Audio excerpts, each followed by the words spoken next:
Welcome to the new lecture on modulation. So, in the last lecture we started with power spectral density calculations and we calculated the power spectral density of the analog baseband waveform, and we said that the power spectral density is a function of the square of the magnitude of the spectrum of the modulating pulse. It is a function of the power spectral density of the input sequence. And we also looked at the power spectral density of the polar signaling mechanism, and we got a power spectral density function like this. The important points that we can look in this power spectral density is that the power spectral density has a bandwidth of 2 times RB, where RB is the data rate. It has a non-zero DC power, which transformer does not like, AC coupling circuits does not like, and it would create a lot of loss if this signaling mechanism is used. Then it cannot detect any error. It is transparent to 1 and zeros because it keeps on making transitions even if there is a long trains of 1s and zeros. The number of transitions does not decrease with the long trains of 1s and zeros. So, it is good for synchronization that is typically required in a digital communication system, and we can easily recover the clock by just rectifying the pulse. Okay.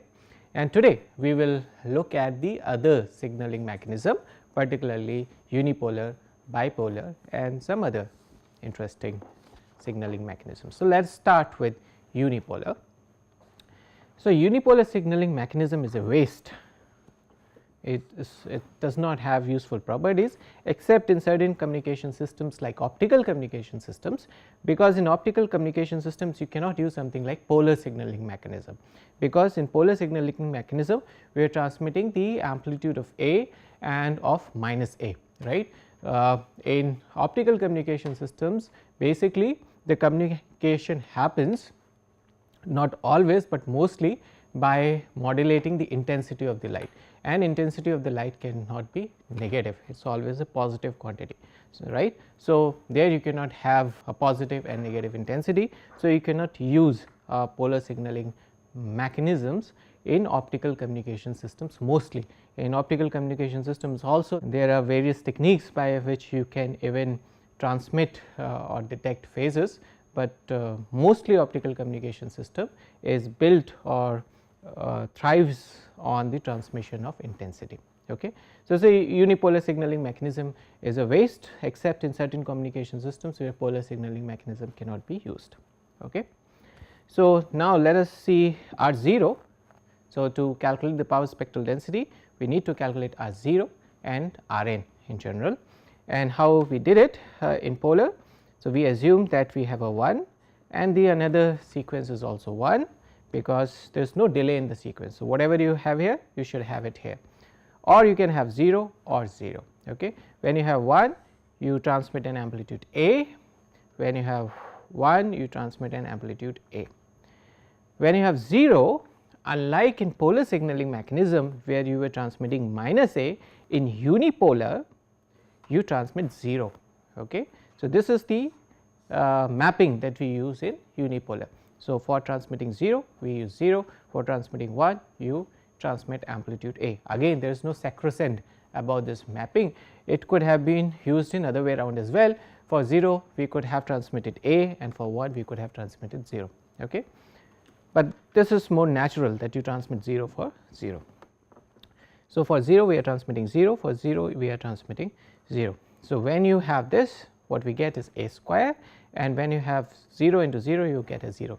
So, it is little bit easier in unipolar signaling schemes, because sometimes we get 0 and then you do not have to account for this. Okay. So, R0 is 1 by n summation n Bn into Bn conjugate minus k, where k is 0. Okay. Now, this would happen if I have a sequence for n where n goes from 0 to n minus 1. That means, if you are considering n samples, capital N samples, n being pretty large, then this event would happen with n by 2 times, and this event will also happen n by 2 times, because we are assuming that occurrence of 1 is as likely as the occurrence of 0. Okay. So, this event happens n by 2 times. When it happens what we have is A square. So, R0 is A square by 2. Okay. This is easy. Now, let us see what is R of 1. R of 1, again we have to assume the 4 possibilities. You have 1, the bit in the sequence delayed by 1 unit is also 1, you have 0, you have 0, you have 1, you have 0, you have 0, you have 1. So, there can be 4 combinations possible.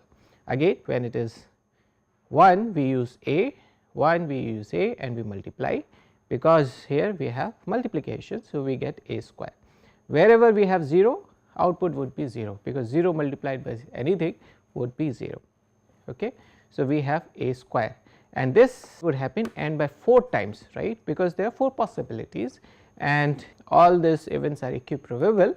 So, each event would happen n by 4 times if n is pretty large. So, we have 1 by n, only this event contributes and it happens n by 4 times, it contributes a value of A square to the summation. In the end what we get is A square by 4. Okay. So, R of 1 we have derived is A square by 4. R of n, similarly, by using the same logic you can prove that it is A square by 4, it would be same. Okay. And R of 0 we already derived, it is A square by 2. So, now what we do is power spectral density is mod of P f square by T R 0 plus summation R n into this quantity, n not equals to 0, because n equals to 0 has already been taken into account. Okay. Now, R 0 we said it is A square by 2, R n is A square by 4, n is not 0. So, this point is not included and this summation. Now, we take A square by 2 out, what you end up here is 1, here you end up with half. Okay. By taking A square by 2 out you get half and this summation. Now, we do something strange but useful, that this 1 I split it into half and half, okay, because I have a half here, and what I want to do is I want to include this n equals to 0 point as well. So, I want to include this half into this summation, so that my summation can run from minus infinity to plus infinity. Okay. So, that is why I break it into 2 parts and I want to plug in this half to this side of the summation. Okay. So, let us see if it gives something useful. What we have is everything remains same, just half I have plugged to this. So, now my n goes from minus infinity to plus infinity, and now half I am taking outside. So, this becomes 4, 1 plus summation, this n goes from minus infinity to plus infinity. Okay. Now, this is something that you might have seen before, what this summation is. If we have not, it belongs to a class of Poisson's sum formula. To find out that summation, let us look into this Poisson's sum formula, and Poisson's sum formula can be easily understood if you remember a basic identity from the course in signals and systems. So, in signals and systems you must have studied that if you have an impulse train and the impulses are separated by time of t naught, then this impulse train would have the Fourier series coefficients a k's as 1 by t naught. That means, this impulse train can be written in terms of its Fourier series, where a k's are nothing but 1 by t naught and omega naught is nothing but it is 2 pi by t naught. So, this you must have studied in signals and systems, that an impulse train has the Fourier series coefficients which are constant, and the values of these constants is given by 1 by t naught, where t naught is the time difference between the two impulses in the impulse train. So, I can say that this is nothing but this and this is same thing as this. Okay. So, this would be then this. What I have done is I have just shifted this t naught to this side. So, it follows from the previous equation, and now what I do is I map 1 by t naught to t, and I map T to F. Okay. So, I know I have been playing this trick for a while. So, you must now know that this is useful. So, I am mapping 1 by T naught to T and I am mapping small t to F. So, here this T naught will be mapped to 1 by T. So, this T naught is mapped to 1 by T and this T will be mapped to F. So, I can say that this would be same thing as this. Now, because k goes from minus infinity to plus infinity, whether you have positive here or you have negative here does not matter. So, these two things are same because k takes in all values from minus infinity to plus infinity. So, this summation is same as this. So, from here I can prove that this summation is nothing but this, and this identity goes by the name of Poisson sum formula, and this is what we will use now. What we do next is we want to put in this result into that expression that we had. So, we had this expression and we were trying to investigate this. So, we have calculated it. So, let us put it here. We get a square by 4, 1 plus this quantity is 1 by t summation delta f minus k by t for all k's. And what this tells me is now in the power spectral density function I would have impulses as well, and these impulses would be shifted by 1 by t. Okay. So, I am expecting in power spectral density some impulses. So, let us see. So, this is what I wrote in the last page, again assuming Pt to be written to 0 pulse, the same pulse as we have used. So, there is no confusion, rect 2 t by t. So, Fourier transform of this pulse is this, as before nothing changes, and now I have to substitute this in place of this. I get this is mod p f square 1 plus 1 by t, the same thing as this. Now, you can cancel t by t and you can have 1 by 16 and so on and so forth. So, the resultant power spectral density looks like this. So, what you see now is where is the first null? The first null would happen at the same position as before, because we are having the same expression in the case of the polar signaling mechanism. So, let me see if I have that slide. So, look at the polar one where we were having sink square f t by 2, we are having this, and the null happened at 2 by t. Similarly, the null here would happen at 2 by t. Everything remains same, just now the peak value of power spectral density is a square t by 16. Okay. Now, what you see more is we are getting the train of impulses, and these impulses are located at 1 by t. So, there would be at 0, 1 by t, 2 by t, but because it is multiplied with this it would be 0, 3 by t and so on and so forth. So, this is the power spectral density of unipolar signaling scheme. You have a train of impulses. What you see here, the bandwidth requirement is 2 times RB, same as before. It also has non-zero DC power. Again, like polar signaling scheme, it does not have any error correction or detection possibilities. It is also not transparent to 0. So, that is also a disadvantage, right, compared to polar signaling scheme, because if you have long trains of zeros, and for zeros what we are having is nothing. So, there is no pulse used for zeros. So, let me try to draw that. So, if I have long trains of zeros, I get a signal like this, there are no transitions in this signal, and hence the synchronization with the transmitter would be difficult if you have long trains of zeros. So, it is not transparent to zeros, it is transparent to 1. Easy clock recovery, and this we can see from this spectrum only, that you have a impulse at 1 by t. If you have impulse at 1 by t, this impulse corresponds to the clock. So, clock recovery should be easy. We will also see this in a different way. Okay. So, now you might be wondering that unipolar and polar signaling mechanisms, they have such a different spectrum. In unipolar, now what we are seeing is we are having impulses present. In polar signaling scheme, there were no impulses. And why is this so? Intuitively, is there a reason for this? Yes, there is a reason. If you see, I have a unipolar signaling mechanism. So, 1 I am using a RZ pulse with amplitude A, 0 I am using nothing, and for 1 I am using this pulses. Now, I can break down this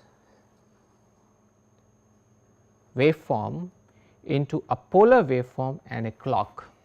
Okay, it is easy. So, wherever there is 0, I can create this 0 by having minus A or minus A by 2 to be precise. So, this would be minus A by 2. So, I can have a minus A by 2, and in the clock I would have A by 2. So, these two things will cancel. So, I can recreate 0 by having this pattern. So, unipolar signaling scheme can be broken down into a polar signaling scheme plus a clock, and clock is a periodic signal, and you must have studied in the course in signals and system that any periodic signal has a discrete spectrum, right. So, you have impulses present in the spectrum of a periodic signal.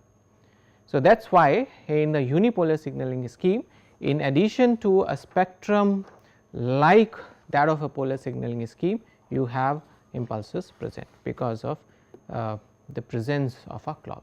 And because there is inbuilt clock in this unipolar signaling scheme, what you can say is clock recovery is easy. Okay. So, we have finished with unipolar signaling scheme. Again, we see that there are some disadvantages to this unipolar signaling scheme. It has all disadvantages of polar signaling scheme, and it has one additional disadvantage, that it is not transparent to 0. And we will see also that there are some other disadvantages of unipolar signaling scheme compared to polar signaling scheme, and hence this is not very popular signaling mechanism. Next, let us study the third one, bipolar signaling scheme, and this has been used or a version of this has been used in telephone systems. This is also known as alternate mark inversion signaling scheme. So, if we want to see this, what you see is for 1 I am using a pulse, for 0 I am using no pulse. So, let us say this is 0, this is A, and for next one I am using a pulse of opposite polarity than of this pulse. So, I am using a pulse A or minus A for 1, and for 0 I am using no pulse, and I should choose a pulse of opposite polarity for the 1 that comes after a 1. That means, if I have a 1 and I have chosen a pulse with amplitude A, for the next one I should use the pulse with amplitude of minus A. Okay. For next one again I should flip the amplitude and I should choose the pulse which is a flipped version of the amplitude of the pulse which I have chosen for the last one. Okay.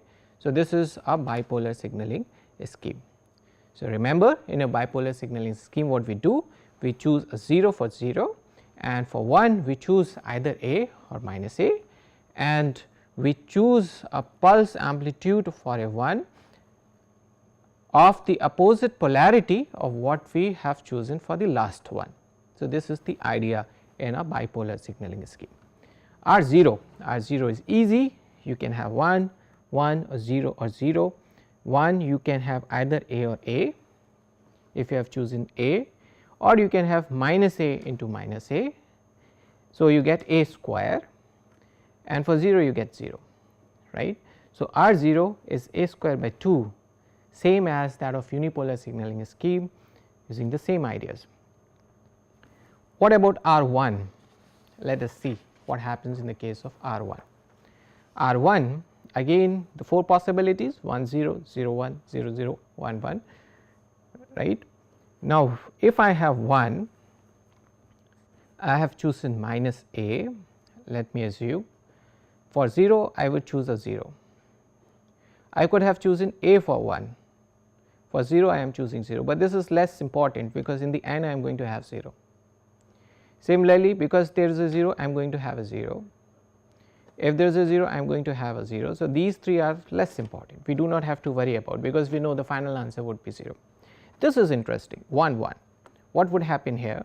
So, let us say if I have chosen a, now this 1 means that this should be the amplitude of the sequence when it is delayed by 1 unit. So, for example, if I have a sequence 1 1, let us say 0 0. Now, I may have chosen a for this.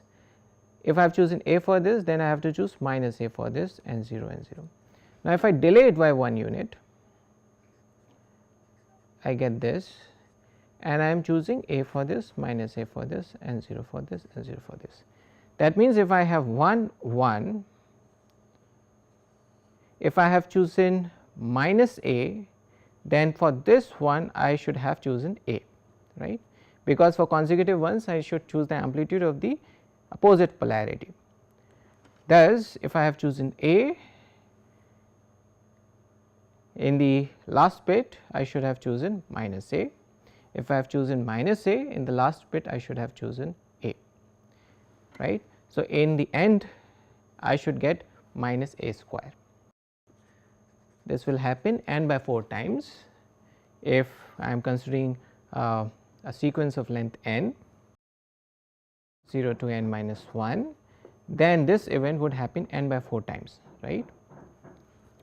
So, 1 by n, this happens n by 4 times, and when it happens it has a contribution of minus a square. So, in short I am going to have minus a square by 4 as my R 1. It was not too difficult, but it was relatively difficult to calculate than polar and unipolar signaling scheme. Interesting thing, R 2 is different in this case, because this scheme is having some kind of memory, right. In polar and unipolar signaling scheme there was no memory, right. You are choosing an amplitude level independent of what you chose in the past. Here you are choosing an amplitude level depending on what you chose in the past, right. If you have chosen a, for the next one that is following up you would choose minus a, right. So, here you have some kind of a memory, and so in this case R 2 will not be same as R 1, whereas in previous cases R 2, R 3 everything was same as R 1 because there was no memory. Let us see R 2 here again for these 3 sequences, because they involve 0, the calculation is easy, we get 0. For 1 1, now let us see. So, let us see an example. So, let us say if you have 1 1 0 and I have 1, and let us say that we have chosen these amplitude levels. If I delay the sequence with 2 units of time, I can get a, minus a, 0 and a. So, I am focusing, if I am focusing on this, let us say as an example, and let us say I have fixed a, then it can happen that I get minus a. This can also happen that if I have chosen a here, I could have got a again here if there was 1 in between. For example, if I had a sequence like this,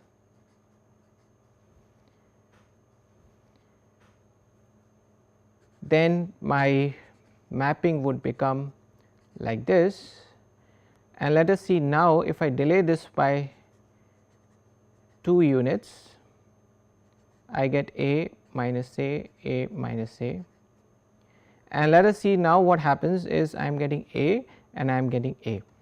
So, if I am looking at this, so this is let us say is b n and this would be b n minus 2. So, both situation can happen. If you have a, you can get minus a as in this case. If you have a, you can get a, and these two events would happen with equal probability, because this depends whether you have 0 in between or you have 1 in between. If you have 0 in between, you would have minus a, if you have 1 in between, you would have a, and the occurrence of 0 and 1 is same. So, they happen with the equal probability. So, let us say this would happen with the probability of half, and when it happens it takes a value of minus a square, it has a probability of half, when it happens it takes a value of a square, in short the resultant would be 0. So, here we have assumed that we are having a, you could also start with minus a and the same logic flows and you get a 0.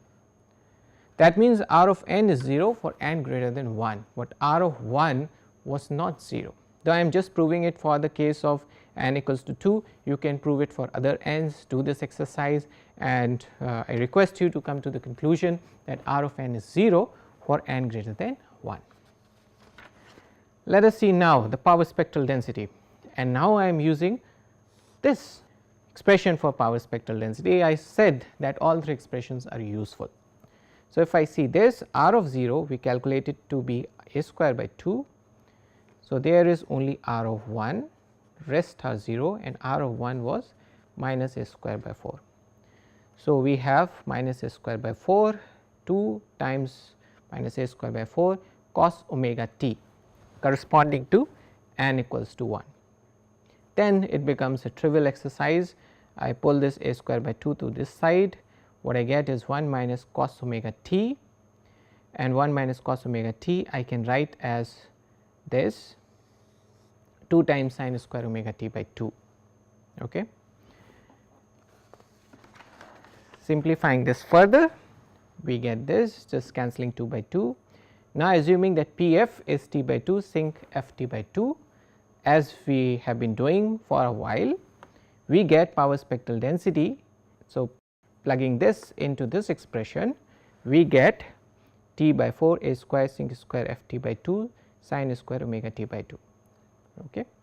Interesting things to note, when omega equals to 0, something wonderful happened, that the power spectral density becomes 0, because sin 0 is 0.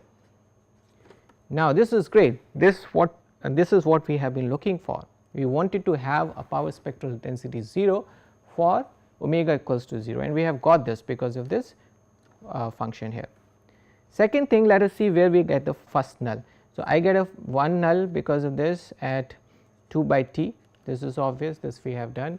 So, let us see whether this changes the location of the null. Because of this function, null will happen when omega t by 2 becomes pi. We are investigating for the first null, and if we look at this, omega t by 2 pi f t by 2 equals to pi, we get f equals to 1 by t. So, now the first null happens at 1 by t, and 1 by t corresponds to R b. That means, in this case the bandwidth that is required is R b instead of 2 R b as it was required in polar and unipolar signaling scheme. This is great. So, this has achieved two important advantages. It has got a bandwidth same as R b, even though not R b by 2, but it is better than unipolar and polar signaling mechanism. It has got 0 power at DC, right. So, now your transformer and AC couplers would like this. It has even error detection possibility. So, it can detect one error. So, you are using bipolar and you have got this waveform. You know instantaneously that there is some error here, because what you are expecting is, if you have got an amplitude of A, you know next time either you should get 0 or you should get minus A, because if it is 1 we would have used minus A. If you are getting this, you know that an error has happened somewhere. So, at least you are able to detect errors. So, this is an advantage of bipolar signaling scheme. Disadvantage is it is semi transparent. So, again if you have long trains of zeros, so if it is pretty long, let us say this is not correct. So, if it is pretty long, then you have no transitions. If you have no transitions, your synchronization circuit will not like it, and your receiver would get out of synchronization with your transmitter. So, that is a disadvantage. Clock recovery is also difficult because you have null at 1 by T. Okay. If no power at 1 by T, where clock lies. So, intuitively clock recovery is difficult in bipolar signaling scheme. Next, we can also compare between the signaling schemes based on their error performance. Everything about this slide will become clear when we study detection, but intuitively it would be a good idea that I can introduce the error performance at a very naive level. Okay. So, error performance typically depends upon the distance between the amplitude levels when you are transmitting 1 and 0. So, in this case this is the distance. So, for these signaling schemes to have kind of the same error performance, you want to preserve this distance. So, you want to keep this distance same. I am talking about this distance. This distance has to be same. This is the distance between the amplitude of 1 and 0. Now, this distance in polar signaling scheme is 2a, the difference in the amplitudes. If I want my unipolar signaling scheme to have the same distance, and if this is 0, then this amplitude should be 2a. In the bipolar, if I want to have the same distance, then this should be 2a and this should be minus 2a. So, in this way these signaling schemes would have the same error performance. But let us see what is the power requirement in the same case, power requirement per bit. So, when I am transmitting 1, I am using a power of a square, and I transmit 1 with the probability of half. When I transmit 0, the power is a square, and I transmit 0 with the probability of half. So, power per bit becomes a square for polar signaling mechanism. If I do the same exercise for unipolar, when I transmit 1, I am spending 2a square, and I use this much power half the time. When I transmit 0, I do not use any power. So, power per bit in unipolar signaling scheme comes out as 2a square. In bipolar, again by doing the same exercise, power per bit would turn out to be 2a square. So, now you see that if I compare polar, unipolar and bipolar signaling scheme in terms of the power requirement per bit for the same error performance, what I see is polar signaling scheme requires minimum power. Both unipolar and bipolar signaling scheme require twice as much power as the polar signaling scheme, and this is an advantage of using polar signaling scheme. So, bipolar loses out on that. If your channel is not power constrained, that means if you can pump in more and more power in the channel, then there is no worry, you can use bipolar signaling scheme. Okay, so, we have looked into 3 kinds of signaling mechanisms: polar, unipolar, bipolar, and I hope you can now take up other kind of signaling mechanisms yourself. So, some important examples of signaling mechanism, at least one that I like you to read yourself is HDB3, because this has also been used in practical digital communication systems. Try to read about HDB3 by yourself. This is some kind of a variant of a bipolar signaling mechanism, making it also transparent to long trains of zeros. Okay. So far I have been trying to motivate you how does the choice of mapping of these 1s and zeros to AKs influence my power spectral density, but I could also influence my power spectral density by choosing PT. Choice of PT is also important, and one popular example of line coding scheme which takes the advantage of the pulse shape is Manchester coding. So, Manchester coding has such a pulse for transmission of 0 and such a pulse for a transmission of 1.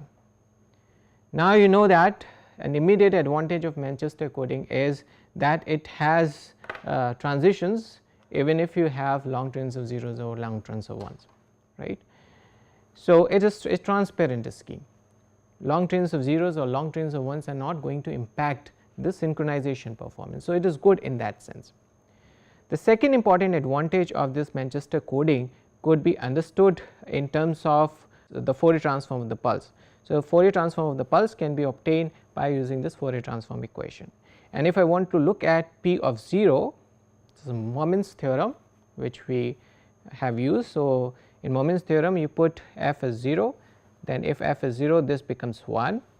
So, P of 0 becomes the area of the pulse, and the area of the pulse is 0 because it takes in a negative value for half the time and it takes a positive value for half the time.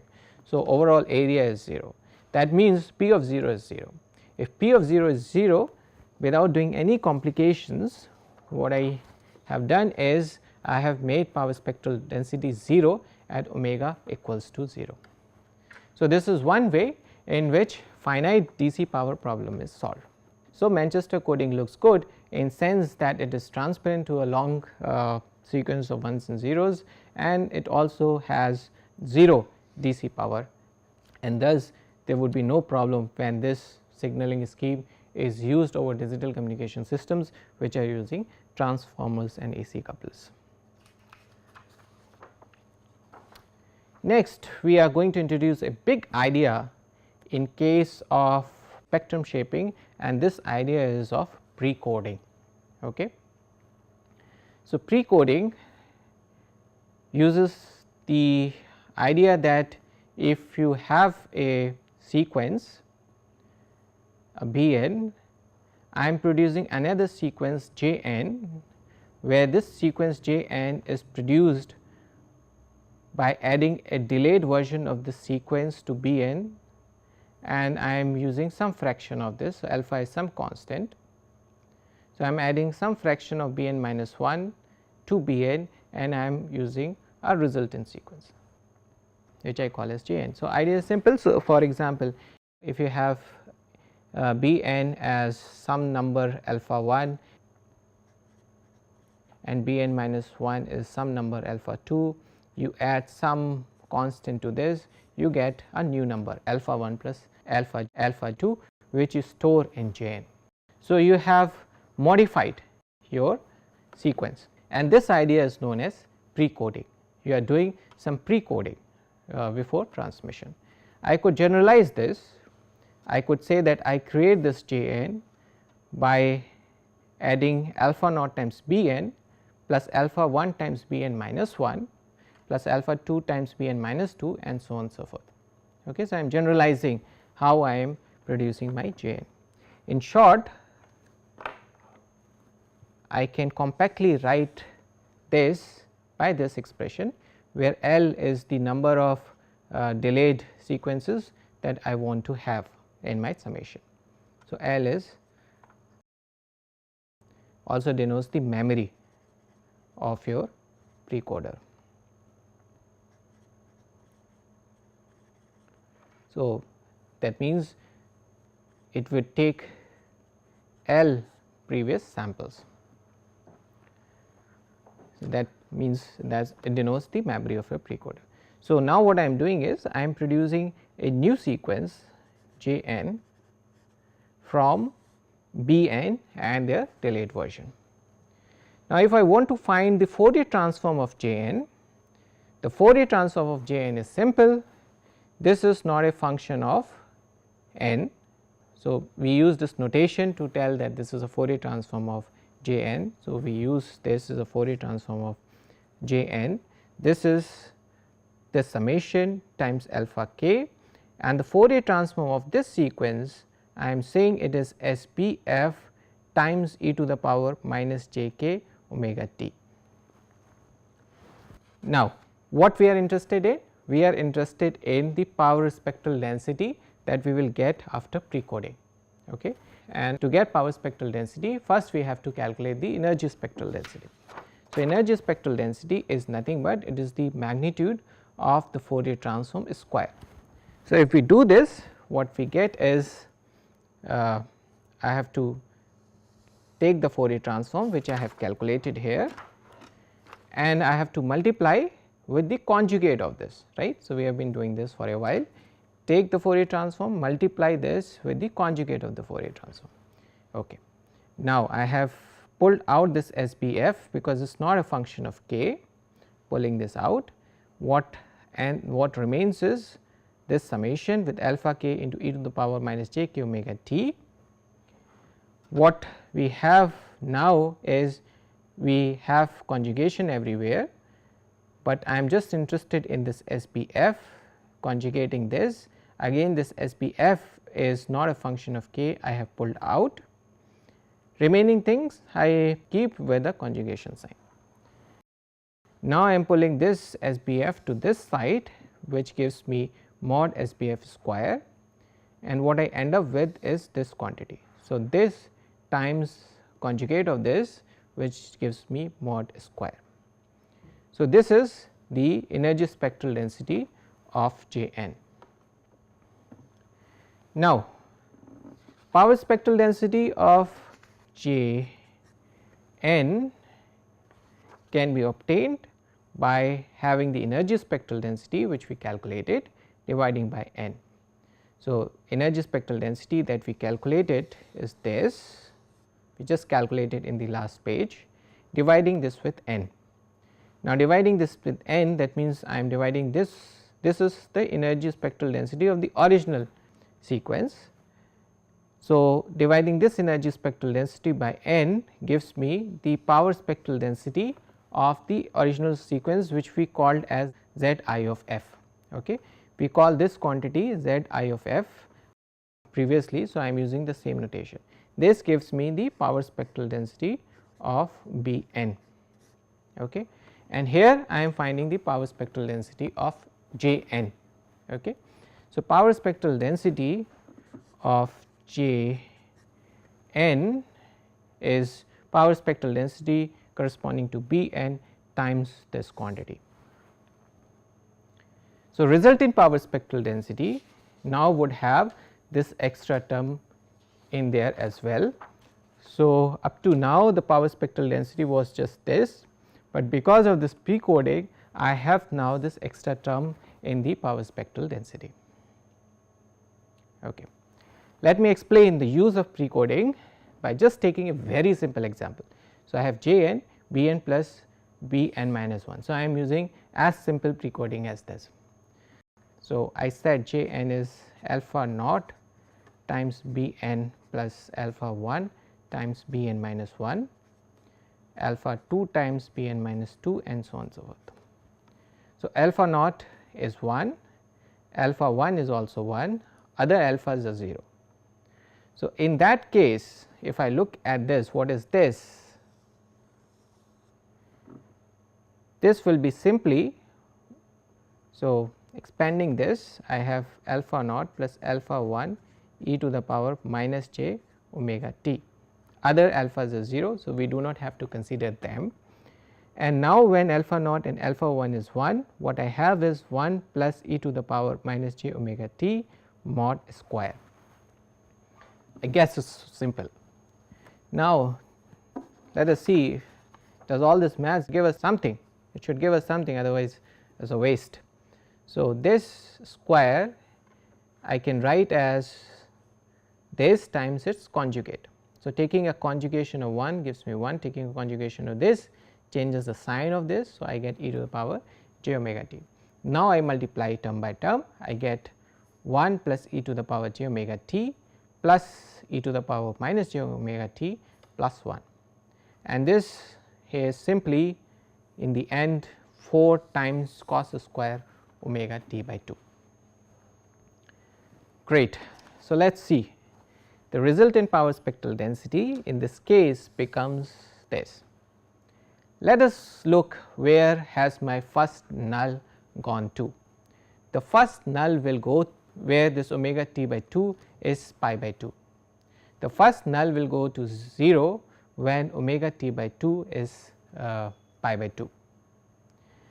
So, this decides the location of the first null. So, putting omega as 2 pi f, 2 by t, 2 cancels with 2, pi cancels with pi, what I get is f is 1 by 2 t, which is Rb by 2, the minimum bandwidth required in a digital communication system. So, with using the simple precoding mechanism, there cannot be anything simpler than this. What we are doing is simple precoding mechanism. What I am doing is I am reducing the bandwidth requirement of my digital communication system. It has dropped down to Rb by 2. So, precoding mechanisms in general gives us some interesting results, okay, and thus they are used a lot in spectrum shaping.